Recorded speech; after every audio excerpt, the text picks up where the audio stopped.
Hello, hello. I'm Ben Pick, and thank you for joining me in Running to Write. How to write a story out of order so it's clear to the reader. Those are my tips on writing nonlinear stories. Thanks for joining me in another Running to Write episode. See you next time.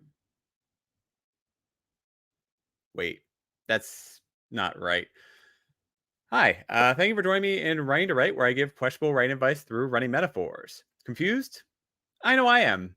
Hopefully, none of you closed your browsers or shut down your windows. Maybe some of you are paying closer attention now that something unexpected happened. I can see that a couple of you are still here. Richard, I guess I'll see you next time. And yeah, thank you, everyone, for joining in. So thank you, RC. Thank you, Felicia. Thank you, Richard. And yes, my shirt is on fire. Yeah, this is from that time I did the stupid Blazing challenge at Buffalo Wild Wings. Yeah, that was fun. Did it twice. First time my skin turned green. Yeah. Anyways, hey Barrett, how's it going? Yeah. So that is telling things out of order is obviously one of the confusing the audience rather is one of the key advantages of telling things out of order. This storytelling techniques grants us the ability to start the action well beyond the true inciting incident. We can skip over characters' tragic backstory and how the story started until it becomes plot relevant. Hey, Amy, thank you for joining in. And yes, I'm glad that you're in a good time zone to make this all work. So thank you for joining in. But there is a trick to telling non-linear stories, because I wouldn't like to be reading a story that's just picking up the tension, only to have us then dropped into a previous time so that we can understand why these events are happening. In other words, we'll be going through and there might be some huge action scene, and then they'll come to a final climactic moment, but we don't know who the character's fighting, so then we have to backtrack to explain who this person is. And I don't care if we're taken to some battle scene in the past or some high action, high tension moment, but that shift from the current linear story is jarring. So we need to make sure those moments matter without detracting from all that we've been building towards. Hey, Richard, thank you for joining in. I think there's some non-linear storytelling in your Mystic Shadow of the Spark. Yeah, there's definitely a lot of time jumping in there. So, yeah, you can you can sympathize. No, that's not a bad thing. I'm just saying you do have some non-linear storytelling in there. But let me start by asking, how do we tell a non-linear story? The better question is, why are we telling a non-linear story? Logically, stories flow from beginning to middle to end, and that's the easiest way that they're received. So therefore, we need to have some reason to break out of that expectation. Is our purpose to intentionally blur details for our readers? Do we want things to be unclear? And yeah, I did an audio check earlier, so I can take these out. Is there some great mystery that gets unfolded where if we saw things from the beginning, it wouldn't make sense to us, or it would be solved way too quickly if we saw, from beginning to end? Obviously, if it's a mystery and somebody gets murdered and we saw who the murderer is, then we would know from the beginning. So there needs to be some kind of confusion in there, to put it lightly. And do we want things to be unclear? Do we want readers to be unmoored by an intentionally fuzzy timeline? Memento is the quintessential version of nonlinear storytelling. I don't want to fully break down that movie because it's been done to death, but essentially the main character cannot retain, sorry, got a itch, cannot retain long-term memories. We watch him track down his wife's killer, and through the odd, out of order moments, we experience similar confusion as to what's actually taking place. And in that way, we can feel how the character feels. The nonlinear storytelling gets us to sympathize with an untrustworthy narrator as we experience his life in a way that he might. Or at least we are as unsettled as he currently is in each scene and setting that we go through. Watching Memento linearly will break that illusion because we wouldn't care as much and the mystery will be solved immediately. As I already explained with my example about Lost, this method of nonlinear storytelling is perfect for subverting expectations. Tip number 3, build the nonlinearity into the story. This is easy with time travel, particularly when we eventually realize that the every obstacle that's been set up to stop the character and narrator from getting their achieving their goals was really just the future versions of the narrator screwing up and trying to adjust. In a nonlinear or in a time altering, or sorry, in a non-time altering story, we can make the past matter without requiring a pause to give readers context. For better or worse, Lost did this, at least at the start before they introduced time travel. Something in the present would happen, like a man looks at his legs with wonder as he stands. And then we get the context that before being on this plane, he was in a wheelchair. So he's not amazed that he survived. He is astounded that he can walk again. In that way, we recognize how a man who was a realist and logic based then becomes a true believer in the island. So we see characters change over time and understand them better because we're experiencing their past kind of as they are. It's questionable whether or not they're really remembering the memories or if we're sort of experiencing them as they are the first time. But this drew me into the early seasons of Lost because I wanted to know more about the characters and their countless flaws that led to conflicted past and really interesting present and very dynamic action going on. So, number 5, still follow the story structure. Even though the story is told out of order, it should follow the template that you're using, whether that's the 7-act structure or Save the Cat or anything.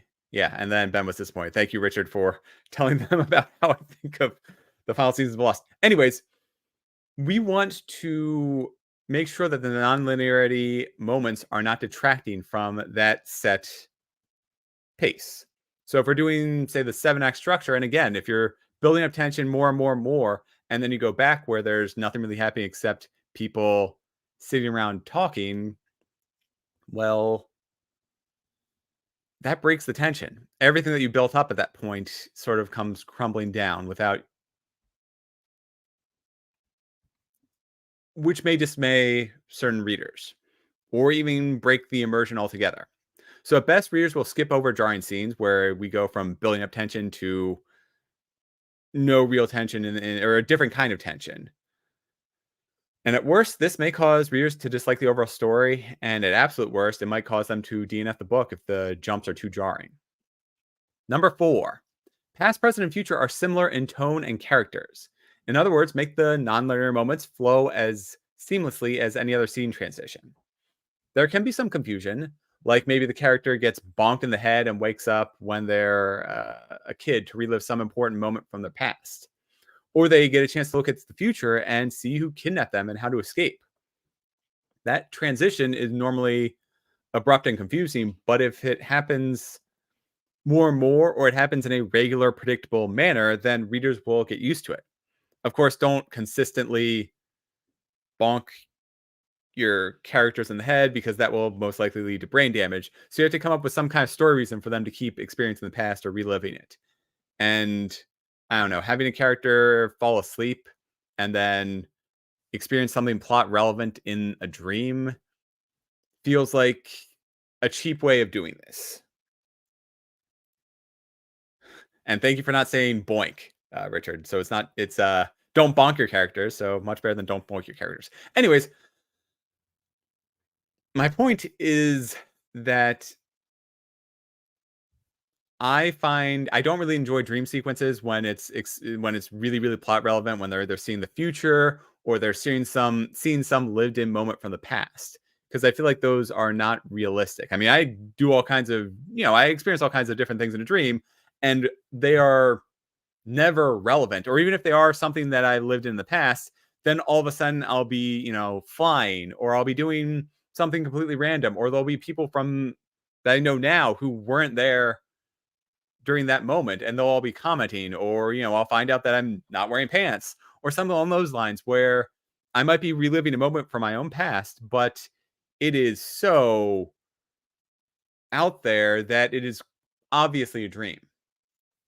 Number two, don't give backstory, tell a story. I think the wrong way of doing this to use nonlinearity is to start at an exciting moment within the plot where you're in a battle or you're showing off some important twist or the start to every, Law and Order, CSI, whatever, take your pick, where we see, some brutal murder is taking place. And then we get a twist, we get the little jingle, and then we have to work backwards to piece together what happened. I'm not the biggest fan of that storytelling. And I'm jumping ahead to the conclusion at this point, but throwing the elevator pitch at us, then shifting to the boring parts to give us context, rarely feels worth it.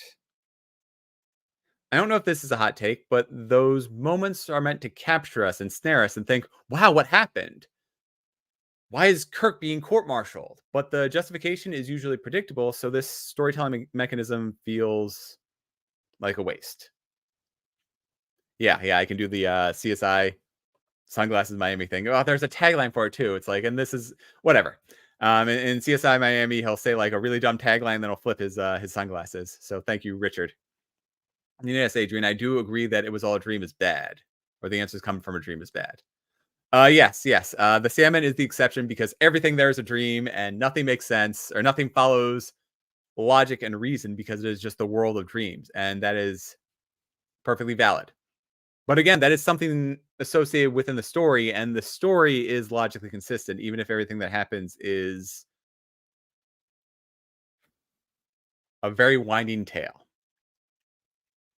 Now, I watched a CW show called Kung Fu, which started an episode using this method. The main characters are staying around their destroyed family restaurant when an investor walks in, and there's a huge line of people waiting to eat dinner. Everyone looks panicked, and the entire room is destroyed. So I think one of the characters even says, holds up her hands and is like, I can explain everything. And then we kind of work backwards to give us the context. I correctly assumed not only what caused the problem, but that it would be fixed in time for serving everyone at dinner time, which in actuality would have been impossible based on the shattered glass, the water everywhere, the broken tables. Either way, it's a TV show, so realism kind of goes out the window. But everyone had this look of horror in that one moment that just gets resolved throughout the episode, and I didn't really care.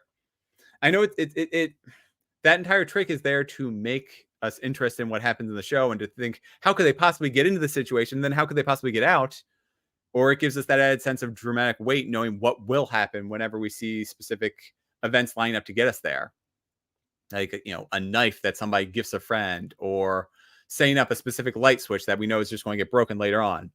But I don't know, that dramatic irony feels like a trick, and when it gets overused especially, then it makes me not enjoy that story medium, take your pick on the word. Or there's the classic Star Trek example where Kirk is court-martialed. We start off with him with a dramatic trial scene where there's evidence presented against Kirk, which seems pretty legitimate. Except at some point he looks at the camera and pointedly says, but that's not the way it happened. Sure enough, when we're treated to the full story interspersed with that court drama and evidence, we find out that yes, that is not how it happened.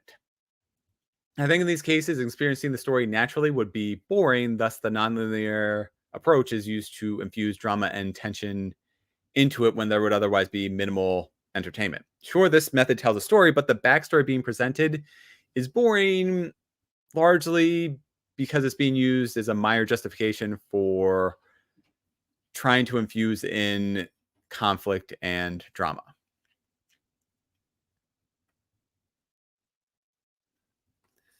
Instead, an interesting way of doing this may be to have a killer appear and the would-be victim escapes, but in doing so, they recognize the killer. Then we're taken to the past when the narrator and killer were friends. We can see the drama and how the actions of the narrator created the killer in a parallel moment to the current cat and mouse hunt. I think that's a much better alternative to the classic 90s introduction where There's a character in the middle of chaos and they pause to look at the camera and say, "You're probably wondering how I got into this mess." Hey Panda, hey cool gamer, thanks for joining us in. And yes, please slap that like button if you get a chance. So let's start this off with my first tip. It's the most important one, so think of it as I go through the other 4 tips that are remaining. I'll be invoking Richard Holiday here, so it's a good thing that he is present. Number 1, use a spreadsheet or equivalent. Track the events and details linearly in your notes so that way everything makes sense. Because even, or if you want, even write it out linearly so that everything makes sense. And the characters, motivations, the settings, the detail should all remain consistent. So documenting those details allows us as authors to see the linear story and be certain that it makes sense, that it follows a strict pattern, that it tells a cohesive story. And then when we go through and we break it up, we move everything around and we start, obviously adding in and sort of merging those details together, maybe adding a few additional details to make it all make sense with the nonlinear approach, then we get our new order, but still everything is logically consistent. And the character's tragic backstory then makes sense to how it affects their current personality.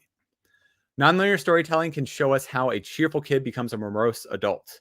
My point is that if I think, given X and Y in the past, the character should do Z in the present, but they don't for a plot reason and really nothing else, I get annoyed, and the pages spent telling us a nonlinear story feel like a waste in terms of the backstory. In those cases, it feels like the characters in the present is not the same one from those nonlinear moments. And a spreadsheet can track all that and help us retain the core of the characters. Now, if there is some gap in there where their motivations no longer make sense, or there's some time jump between young character and old character, or future character and present character, that's fine. But then you would definitely need to have that in the spreadsheet and be prepared to write that story at some point in the future. I am Ben Pick, and thank you for joining me in Running to Write. Let me know in those comments whether you like reading nonlinear stories. Is there one which you think did phenomenally well? I've heard of the book called This Is How We Lose a Time. I've heard that the book called This Is How We Lose a Time War is a great example of nonlinear storytelling. It's somewhere on my TBR. Time travel stories are fun, especially when multiple time travelers are present who remember the past differently. I post my running and writing progress on Instagram and X Twitter as Running to Write, so be sure to follow me and join in with your own thoughts. My next issue of Running to Write, the monthly newsletter, is getting prepped, and I'll be describing a few things I did to prep for my manuscript to be ready for the professional editor. First round I'm saying out is this Friday or Saturday, and that's going to my developmental editor, which point I'll get it back a month from now. So I have a link in the description below if you want to join in on all the running and writing fun. Until then, think out of order and consider changing up our linear stories. See you next time.